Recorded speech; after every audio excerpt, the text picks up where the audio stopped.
जय श्री कृष्णा। भगवत गीता अध्याय 3 कर्म योग। कर्म तो हर पल हर समय हम सब करते हैं। ऐसा कोई क्षण संभव नहीं कि जब हम कर्म किए बिना रह सकें। कुछ कर्म झूठ और फरेब से भरे होते हैं और कुछ कर्तव्य के लिए किए जाते हैं। तो फिर ऐसे कौन से कर्म हैं जो हमें हमारे लक्ष्य तक ले जाएंगे? उसी के एनालिसिस श्री कृष्ण हमारे लिए करेंगे और हम उसे आम जन जन की भाषा में यानी कि आपकी ही बोली में आपके लिए लाए हैं। धर्म की धारा प्रणाम के साथ गीता के अध्याय 3 को प्रस्तुत करता हूं। अर्जुन वाच। अर्जुन कहते हैं, हे जनार्दन, यदि आपको कर्म के मुकाबले ज्ञान बेहतर लगता है तो फिर हे केशव, मुझे भयंकर कर्म में क्यों लगाते हैं? कृष्ण ज्ञान को कर्म से अधिक बेहतर बताते हैं, तो उस हालत में यह सवाल उचित बनता है कि वो अर्जुन को कर्म करने के लिए मतलब युद्ध करने के लिए क्यों कह रहे हैं। क्योंकि अगर ज्ञान की ही बात है तो वो तो अर्जुन कृष्ण से ले ही रहे हैं, तो अपनों को मारने के ऐसे भयंकर युद्ध में कृष्ण उन्हें क्यों लगा रहे हैं? दोस्तों, कितनी ही बार हमारे मन में ऐसे प्रश्न आते हैं कि कर्म आखिर क्यों करना? व्यामि श्रेयनेव वाक्येनम बुद्धिम मोहयसीव में तदेकम वद निश्चित्य येन श्रेयो हमापनुयाम। कृष्ण की बात सुन के अर्जुन की बुद्धि मोहित हो रही थी। समझने के बजाय वो और ज्यादा उलझ रहा था। इसलिए अर्जुन कृष्ण से कहता है, एक बात बताइए प्रभु, जिससे मेरी उलझन दूर हो सके। अर्जुन कहना चाहते हैं कि भगवान कंफ्यूज मत करिए, मेरी दुविधा को दूर करके कोई एक बात बताइए जिस पे मैं चल सकूं। कृष्ण ने जो बातें बताई वो गूढ़ है, कॉम्प्लिकेटेड है, गहरी है। ऊपर से देख के ऐसा लगता है कि ये तो बस ज्ञान की बातें हैं, इन पर चले तो चले कैसे? यही दुविधा अर्जुन की भी है और कृष्ण उत्तर दे रहे हैं। श्री भगवान उवाच लोकेस्मिन् द्विविधा निष्ठा पुरा प्रोक्ता मया नघ ज्ञान योगेन सांख्यानाम कर्म योगेन योगिनाम। श्री भगवान अर्जुन से कहते हैं कि इस दुनिया में दो प्रकार की निष्ठा, दो प्रकार के विश्वास है। एक तो है सांख्य योग जिसका रिश्ता ज्ञान से है, और दूसरा है कर्म योग जिसका कि लेना देना सिर्फ कर्म से है। निष्ठा का अर्थ है कुछ भी करने की सबसे परिपक्व अवस्था, पराकाष्ठा। अपनी इंद्रियों को वश में कर परमात्मा में ध्यान लगाना ज्ञान योग से होता है और इसको कहते हैं संन्यास या सांख्य योग। और दूसरा होता है कर्म योग, मतलब निष्काम कर्म करके फल में आसक्ति न रखना। कर्मणा मनारंभान नैष कर्मण्यम पुरुषोष्णते न च संन्यासना देवा सिद्धिम असमधिगच्छति। मनुष्य ना तो कर्मों को शुरू किए बिना निष्कर्मता को अर्थात योग निष्ठा को प्राप्त होता है और न कर्मों के केवल छोड़ देने से सिद्धि यानी सांख्य निष्ठा को ही प्राप्त होता है। दोस्तों, ऐसा नहीं कि आप कर्म करें ही ना और स्वयं को सन्यासी कहे, ऐसे तो दुनिया चल ही नहीं पाएगी। अपने कर्तव्य को छोड़ यदि आप सन्यासी बन जाते हैं और आप समझते हैं कि आपको मोक्ष मिल जाएगा, ना, तो वो संभव नहीं है। ऐसा नहीं हो सकता कि कर्मों को त्याग दें और खुद को कर्म योगी कहें। कर्म को न करने से या उसे हमेशा के लिए त्याग देने से कुछ भी हासिल नहीं होगा। नहीं कश्चित क्षणम मापे जातु तिष्ठत्य कर्मकृत कार्यते या वशा कर्म सर्वः प्रकृति जैर गुणैहि। ऐसा हो ही नहीं सकता कि मनुष्य किसी भी काल में एक क्षण मात्र भी बिना कर्म किए रह जाए। हमारी दुनिया ऐसी है, हम चाहें या ना चाहें कर्म तो हमें करना ही पड़ेगा। कर्म ना करना भी कर्म करना ही है। जिस तरह हम इस दुनिया में आए हैं, जिस तरह से प्रकृति ने हमें, नेचर ने हमें बनाया है, उसका गुण यही है कि हम हर समय कर्म करें। प्रकृति में कभी कुछ रुकता नहीं, सांसें चलती हैं, समय चलता है, जीवन का चक्का चलता ही रहता है। जब तक जीवन रहेगा तो कर्म भी रहेगा। इसलिए ये आवश्यक है कि कर्म को समझा जाए और समझ के उसे किया जाए। कर्मेंद्रियाणि संयम्य या आस्ते मनसा स्मरन् इंद्रियार्थान विमूढ़ा आत्मा मिथ्याचारः स उच्यते। जो सिर्फ दिखावे के लिए अपनी इंद्रियों को जबरदस्ती ऊपर से रोककर लेकिन अंदर मन से हमेशा उन्हीं के बारे में सोचता है, वो मिथ्याचारी अर्थात दंभी कहा जाता है, मतलब झूठा और घमंडी। खाना खाने से तो मना कर दिया, लेकिन हमेशा खाने और उसके स्वाद के बारे में ही सोचता रहे, तो ये कैसा उपवास हुआ? इसे व्रत नहीं माना जाएगा। कितने ही साधु सन्यासी आपको मिलेंगे जो कहते हैं कि उन्होंने दुनिया को त्याग दिया है, कर्म को त्याग दिया है, लेकिन अगर उनके मन में इस दुनिया के लिए अभी भी लालसा है, इच्छा है, तो कृष्ण उन्हें झूठा और पाखंडी बताते हैं। यस्तु इंद्रियाणि मनसा नियम्य आरभते अर्जुन कर्म इंद्रियैहि कर्म योगम असक्तः स विशिष्यते। हे अर्जुन, जो पुरुष सच्चे मन से इंद्रियों को कंट्रोल में कर उनसे बिना लगाव लगाए काम करता है, वो ही कर्म योग का पालन करता है, वही श्रेष्ठ है। कृष्ण एक तरह से चेतावनी दे रहे हैं कि इंद्रियों को वश में तो करना ही है, परंतु साथ ही साथ मन का उन इंद्रियों से किसी भी विषय से लगाव नहीं होना चाहिए। उसे ही कर्मयोग माना जाएगा। जब इंद्रियां वश में होती हैं तो आप कुछ भी करने में संभव होते हैं। किसी भी तरह की कोई बाधा, डिस्टरबेंस आपको आपके काम से रोक नहीं सकती। और अगर आप इंद्रियों के वश में हैं तो चाहे वो स्वादिष्ट खाने की महक ही क्यों ना हो, कोई रूप सी नारी ही क्यों ना हो, आसपास का शोर ही क्यों ना हो, छोटी या बड़ी हर बाधा आपको आपका काम करने से रोकेगी। नियतम कुरु कर्मत्वम कर्म जायो हय कर्मणः शरीर यात्राण पीछते न प्रसिद्धेद कर्मणः। हे अर्जुन, तू केवल कर्तव्य निभाओ, क्योंकि कर्म न करने के मुकाबले कर्म करना बेहतर है, तथा कर्म न करने से तेरा जिंदा रहना भी तो पॉसिबल नहीं।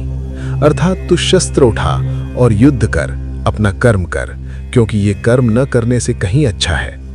कहने का अर्थ है कि कर्म तो बहुत सारे हैं, लेकिन उसमें से एक चुना हुआ है। उस चुने हुए को ही निर्धारित कर्म कहते हैं। अपनी मर्जी से अगर आप कर्म चुन लेंगे तो उसे निर्धारित नहीं माना जाएगा। आपको अपना कर्तव्य समझकर अपना कर्म चुनना होगा, अथवा जो कर्म आपको मिला है उसे अपना कर्तव्य समझकर निभाना होगा। यज्ञार्थः कर्मणोन्यत्र लोकोयम कर्म बंधनः तदर्थम कर्म कौन्तेयः मुक्त संगः समाचरः।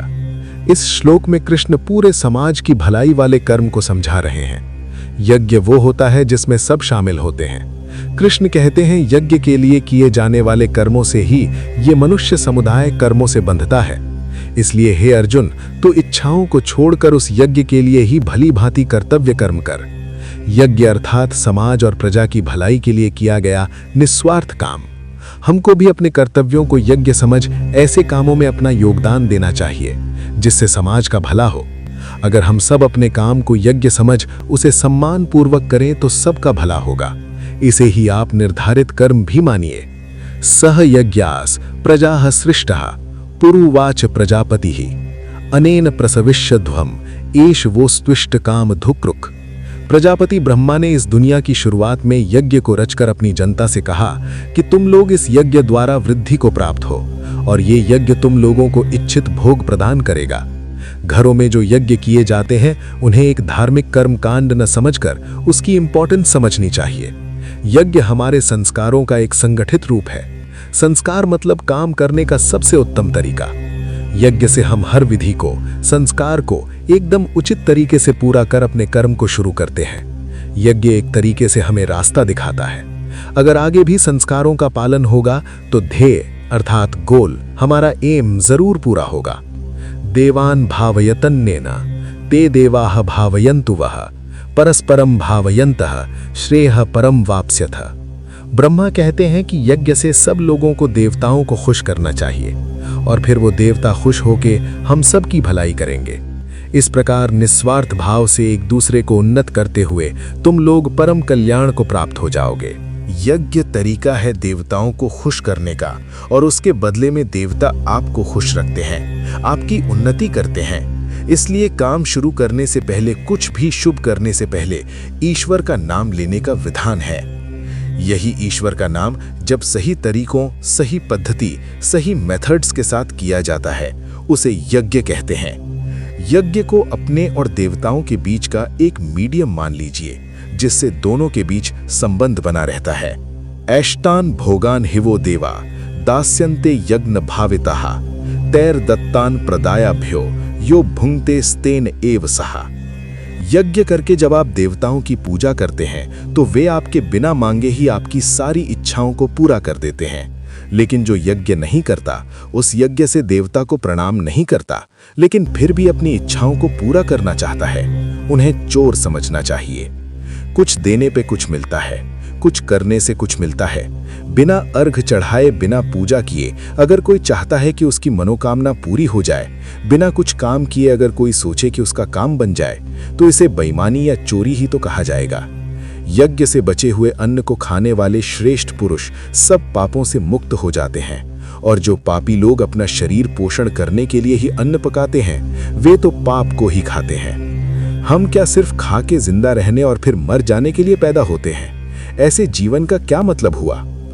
अपने जीवन का पर्पस, उसका उद्देश्य हमें समझना चाहिए। इस ब्रह्मांड में हम क्यों हैं, क्यों हमें ईश्वर या मोक्ष को प्राप्त करना है, इन सब को समझने के लिए ही यज्ञ जैसे अनुष्ठान किए जाते हैं। जो लोग यज्ञ या ईश्वर को याद किए बिना सिर्फ अपने जिंदा रहने में ही लगे रहते हैं, उन्हें चोर समझना चाहिए।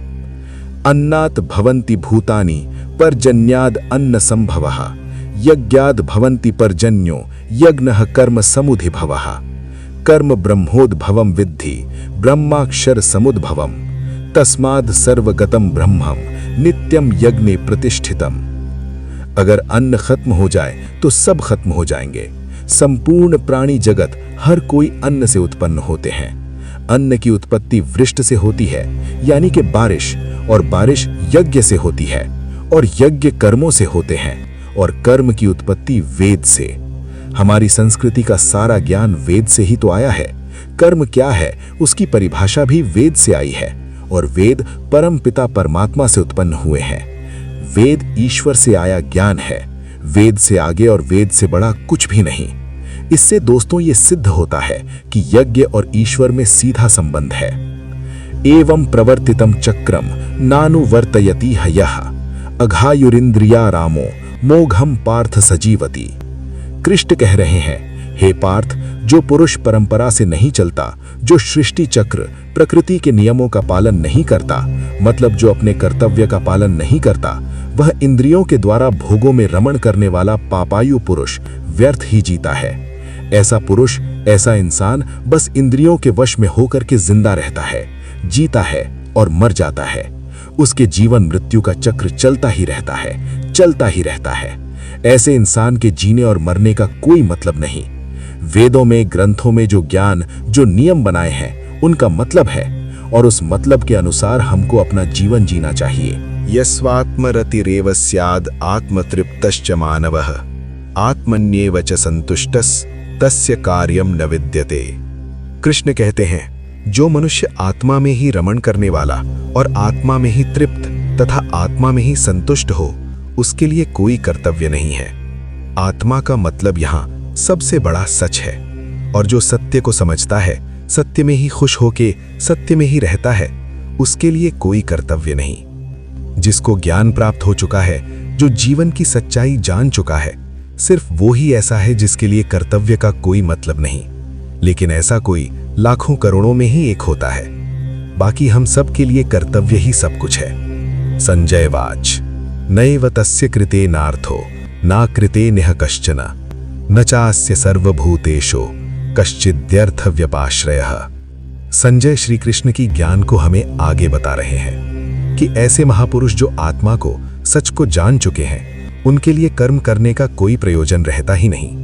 ऐसे महापुरुष कर्म के बंधन से छूट चुके हैं, क्योंकि ये ज्ञानी इस दुनिया और उस ईश्वर को समझ चुके हैं। इनका स्वार्थ से कोई मतलब नहीं रहता, इसलिए ये महापुरुष हमारे जैसे लोगों से एकदम अलग हैं।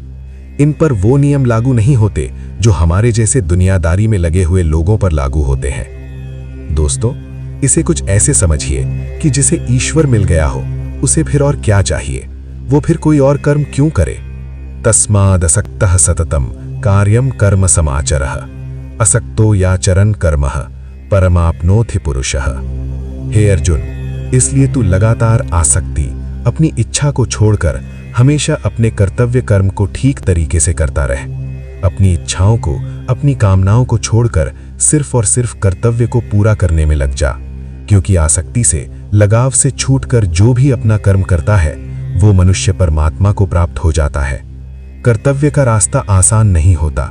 कितनी ही बार हम सबको लगता है कि सब कुछ छोड़कर आराम करें, देर तक सोएं या मेहनत ना करें, लेकिन उससे कभी कुछ भी हासिल नहीं होता। ऐसा श्री कृष्ण समझा रहे हैं। कर्मणैव हि संसिद्धिम आस्थिता जनकादयः, लोक संग्रहमेवापि संपश्यन् कर्तुमर्हसि। बहुत से ऐसे लोग हैं जो कर्म करते हुए ही परम सिद्धि को प्राप्त हुए थे। बहुत से ज्ञानी महापुरुष तो ऐसे होते हैं जो आत्मा की सच्चाई को पहचान जाते हैं, लेकिन बाकी लोगों के लिए सिर्फ कर्म ही एक रास्ता है, अगर उन्हें जीवन में कुछ करना है तो। अगर आप चाहते हैं कि आपके जीवन का कोई मतलब हो, जन्म लेना, जिंदा रहना और फिर मर जाना, इस बेकार जीवन से बचकर अगर आप कुछ करना चाहते हैं, तो आसक्ति यानी अटैचमेंट से बचते हुए आपको अपना कर्म करना चाहिए और अपने कर्तव्य को पूरा करना चाहिए। लीडर जो होता है ना, वो आगे चलता है और बाकी सब उसके पीछे पीछे। इसलिए आपको ये फैसला करना है कि आप आगे चलने वाले हैं या पीछे।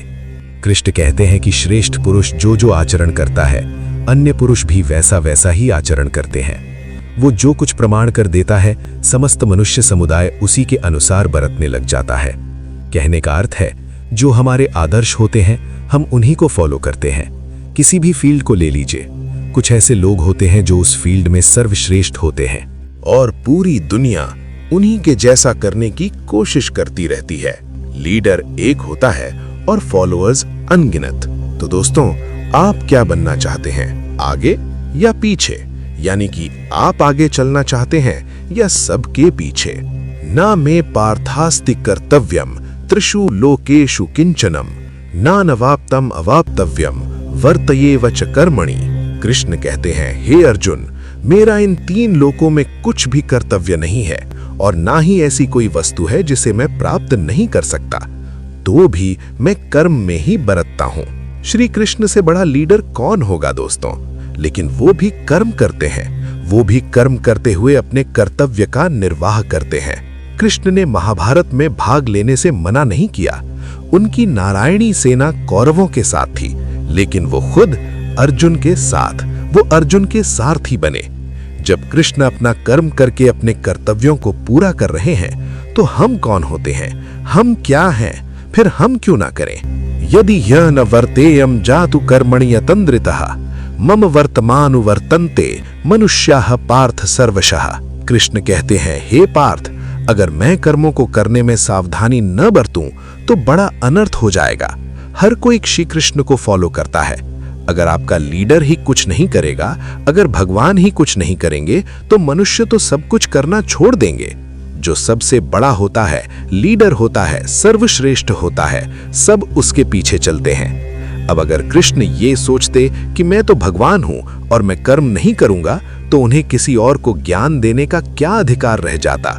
ईश्वर होते हुए भी उन्होंने अपने हर कर्तव्य का पालन किया, कर्म से कभी पीछे नहीं हटे। उनके पग चिन्हों पर ही अब हमें चलना है और कोशिश करनी है सर्वश्रेष्ठ बनने की। यदि उत्सिदेयुरिमे लोका न कुर्याम कर्म चेदहम संकरस्य च कर्तारस्याम उपहन्यामि माह प्रजाः। कृष्ण बता रहे हैं, यदि मैं कर्म न करूं तो ये सब मनुष्य नष्ट भ्रष्ट हो जाएं और मैं संकर्ता का करने वाला होऊंगा तथा मेरी वजह से सारी प्रजा नष्ट हो जाएगी। अगर कृष्ण कर्म नहीं करेंगे तो दोस्तों दुनिया खत्म हो जाएगी, मनुष्य नष्ट हो जाएगी। सोचिए, ये दुनिया उन्हीं की तो लीला है, माया है, खेल है, और जिसने खेल को रचा है अगर वो ही अपना कर्म नहीं करेगा तो दुनिया में क्या बचेगा? चाहे वो ईश्वर हो या साधारण इंसान, नियम तो सब पर लागू होते हैं। अगर कर्म का नियम है तो वो कृष्ण को भी करना पड़ेगा और हमें और आपको भी।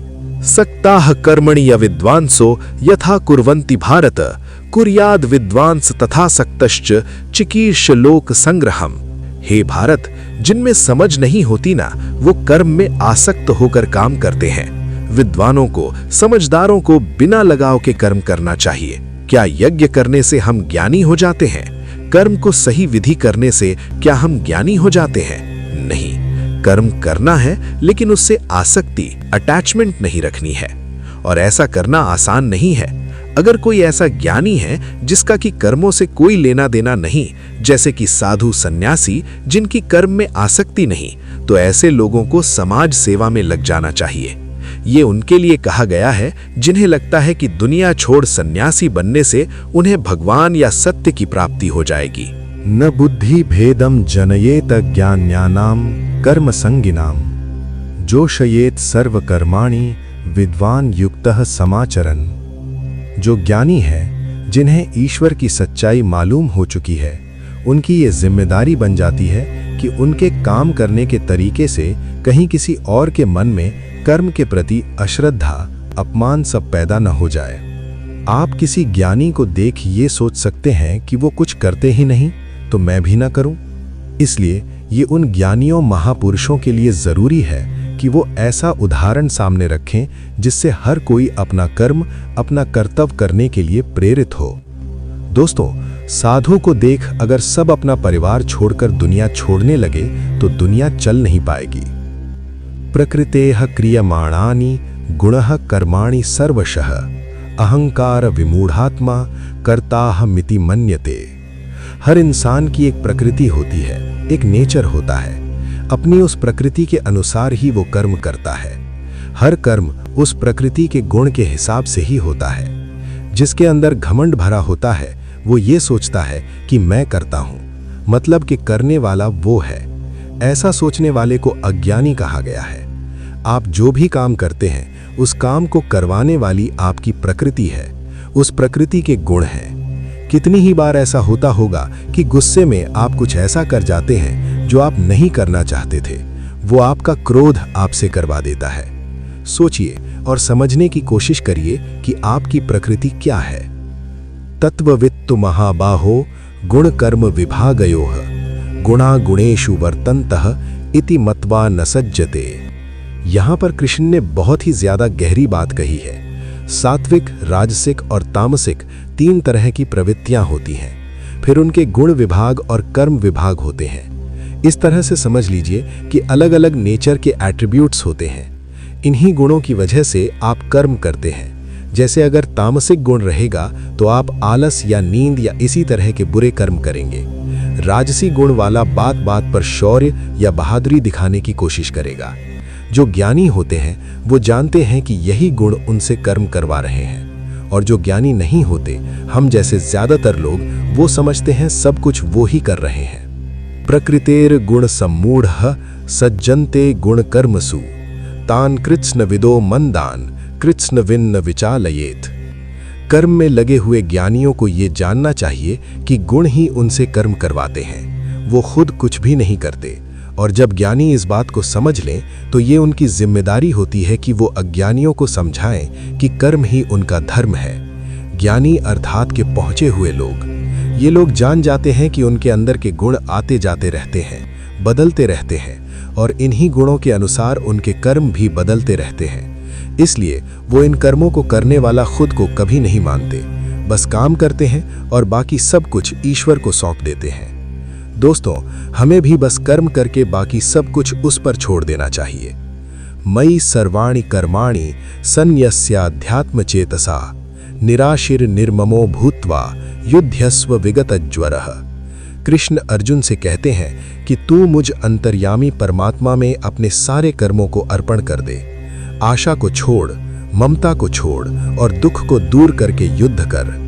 दोस्तों, अपने सारे कर्म हमें भगवान को सौंप देने चाहिए।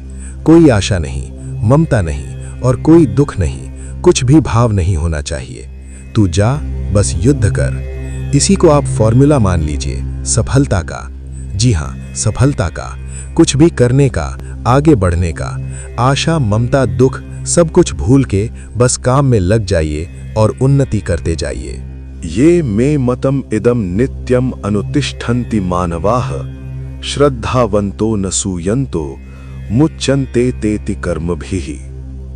जीवन का मकसद है मोक्ष प्राप्त करना, जीने मरने के चक्कर से बचना। निष्काम कर्म का अगला कदम वही होता है। इसी के बारे में कृष्ण कहते हैं कि जो कोई मनुष्य दोष दृष्टि से रहित और श्रद्धा युक्त होकर मेरे इस मत का सदा अनुसरण करेगा, वो सारे कर्मों से छूट जाएगा। जो भी कोई सुख, दुख और मोह को छोड़कर बस अपने कर्म को सिर्फ मुझे अर्पण करता है और कर्म को सच्चे मन से करता है, वो कर्म के सारे बंधन से छूट जाता है।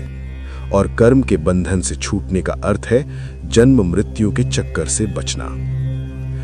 ये त्वद अभ्यसूयन्तो नानुतिष्ठन्ति मे मतम सर्वज्ञान विमूढ़ांस्तान विद्धि नष्टान चेतसः। कृष्ण कहते हैं कि कई लोग घमंड करके खुद को बहुत बड़ा समझते हैं। उन्हें लगता है कि वो ही करते हैं, सब कुछ वो ही करते हैं। उन्हें नहीं लगता कि उन्हें अपना कर्म श्री कृष्ण को, ईश्वर को अर्पण करना चाहिए। ऐसे लोग अपने झूठे ज्ञान में ही मस्त रहते हैं। कृष्ण उन्हें मूर्ख बताते हुए उनसे दूर रहने की सलाह दे रहे हैं। आपको अपने चारों तरफ कई सारे घमंडी दिख जाएंगे दोस्तों, जिन्हें लगता है कि वो कुछ गलत नहीं कर रहे। अपने धन और अपने ज्ञान के अहंकार में किसी की बात तक सुनने को तैयार नहीं होते। मैं आपसे ये कहूंगा कि ऐसे लोगों को मूर्ख समझकर आप उनसे दूर ही रहें। सदृशम चेष्टते स्वस्याः प्रकृतिम ज्ञानवान अपि प्रकृतिम यान्ति भूतानि निग्रह किम करिष्यति। सभी प्राणी प्रकृति को प्राप्त होते हैं, अर्थात अपने स्वभाव से मजबूर होकर कर्म करते हैं। ज्ञानवान भी अपनी प्रकृति के अनुसार कोशिश करता है, फिर इसमें किसी का हट क्या करेगा। कृष्ण ये समझा रहे हैं कि हर प्राणी का अपना एक स्वभाव होता है, नेचर होता है, एटीट्यूड होता है। सब उसी के चलते काम करते हैं। जो ज्ञानी हैं, सब कुछ जानते हैं, उनसे भी उनका काम उनकी प्रवृत्ति ही करवाती है। इसमें किसी की हट जिद कुछ भी नहीं कर पाएगी। अगर आप कोशिश करेंगे कि किसी से उसके नेचर के अगेंस्ट काम करवा लें, तो आप अपना सिर्फ टाइम वेस्ट कर रहे हैं। इंद्रियस्यान्द्रियस्यार्थे राग द्वेषो व्यवस्थितो तयोर्नववशमा गच्छेत तौ हिस्य परिपंथिनो। इंद्रियों में ही प्यार और इंद्रियों में ही क्रोध या द्वेष छुपा है। मनुष्य को उन दोनों के वश में नहीं होना चाहिए, क्योंकि वे दोनों ही इसके कल्याण मार्ग में विघ्न करने वाले महान शत्रु हैं। अर्थात इंद्रियों में ही हर तरह का भाव छुपा है, अच्छा भाव भी और बुरा भाव भी। अच्छे और बुरे दोनों ही भावों में हमें नहीं फंसना चाहिए, क्योंकि इसी फंसने से ही हमारे मोह की शुरुआत होती है और फिर इन इंद्रियों के चक्कर में हम फंसते हुए चले जाते हैं और कभी भी निकल नहीं पाते। काम, क्रोध, मद, लोभ और मोह को हमें अपना शत्रु मानना चाहिए। श्रेयान् स्वधर्मो विगुणः परधर्मात् स्वनुष्ठितात् स्वधर्मे निधनम श्रेयः परधर्मो भयावह। कृष्ण कहते हैं, अच्छी प्रकार आचरण में लाए हुए दूसरों के धर्म से गुण रहित भी अपना धर्म अति उत्तम है। अपने धर्म में तो मरना भी कल्याणकारक है और दूसरे का धर्म भय को देने वाला है। हर किसी को अपना कर्तव्य, अपना कर्म और अपना धर्म ही करना चाहिए। कृष्ण कहते हैं कि अगर अपने धर्म के लिए मरना भी पड़े तो भी अच्छा है, लेकिन कभी किसी दूसरे के धर्म को स्वीकार नहीं करना चाहिए। कोई बेहद कमजोर जिसे खुद पर विश्वास न हो, दूसरे के धर्म को अपनाता है। जिसमें थोड़ा सा भी आत्मसम्मान होता है ना, वो कभी दूसरे के धर्म को नहीं अपनाता। अर्जुनवाच अथ केन प्रयुक्तो यम पापम चरति पुरुषः अनिच्छन् पिवार्षणेयम बलादिव नियोजितः। अर्जुन कहते हैं, हे कृष्ण, तो फिर ये मनुष्य खुद न चाहते हुए भी जबरदस्ती किस बात से प्रेरित होकर पाप का काम करता है। अर्जुन यहाँ पर बड़ा वैलिड सवाल करते हैं दोस्तों। क्यों मनुष्य कृष्ण के कहे अनुसार नहीं चल पाता? क्यों वो पाप के रास्ते पर चलता है? ऐसा क्या हो जाता है लोगों के साथ कि वो सही रास्ते पर नहीं चल पाते?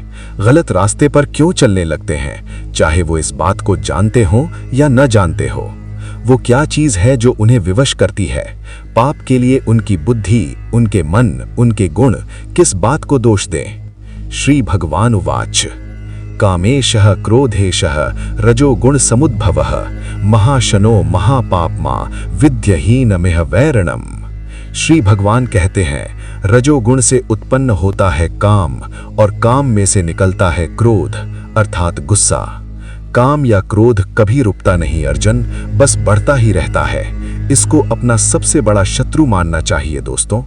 श्री कृष्ण बताते हैं कि आखिर पापी पाप किस कारण करता है, किसी के पाप करने की वजह क्या होती है? वजह है रजोगुण। इसी की वजह से काम, क्रोध या राग द्वेष जैसे भाव पैदा होते हैं, जो कि पाप की वजह होते हैं। इन्हीं द्वेषों को श्री कृष्ण शत्रु बताते हैं। इन भावों के मन में आते ही आपको समझ जाना चाहिए कि आप पर शत्रु हावी हो रहा है और आपको उसे पाप रोकने की जरूरत है। धूमे नाव्रियते वह्निर्यथा दर्शो मलेन च यथोल्बे नावृतो गर्भस्तथा तेन इदमावृतम।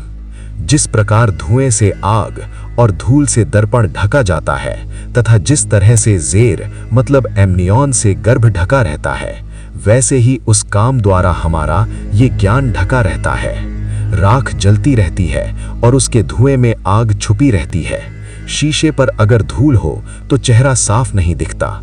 उसी तरह से जब ये काम, क्रोध जैसे विकार, ये जो कमियां हैं हमारे अंदर में मौजूद ज्ञान को छुपा के रखती हैं। सब कुछ हमारे अंदर है, बाहर कुछ भी नहीं।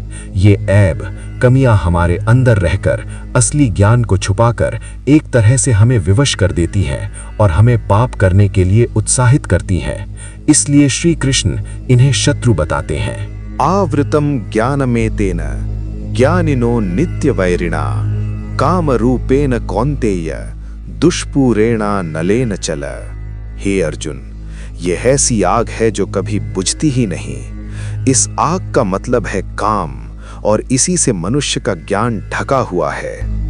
भोगों से कभी कोई तृप्त नहीं हुआ है।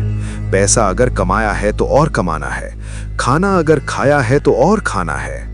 भोगों का कोई अंत नहीं होता, बल्कि ये भोग मनुष्य का अंत करके ही मानते हैं। जैसे आग को अगर ईंधन मिलता रहे तो वो कभी बुझती नहीं। इन भोगों को जब आप बढ़ाते हैं तो आप जलती हुई अग्नि में ईंधन ही डाल रहे हैं। काम, क्रोध, मद, लोभ और मोह को नियंत्रण में रखना ही इस आग को बुझाने का एक तरीका है। इंद्रियाणि मनोबुद्धिर अस्यधिष्ठानमुच्यते ऐतेर्विमोहयत्येष ज्ञानमावृत्य देहिनम। कृष्ण अर्जुन को समझा रहे हैं कि इंद्रियां, मन और बुद्धि ये सब इसके घर कहे जाते हैं। ये काम इन मन, बुद्धि और इंद्रियों द्वारा ही ज्ञान को कवर करके जीवात्मा को मोहित करता है।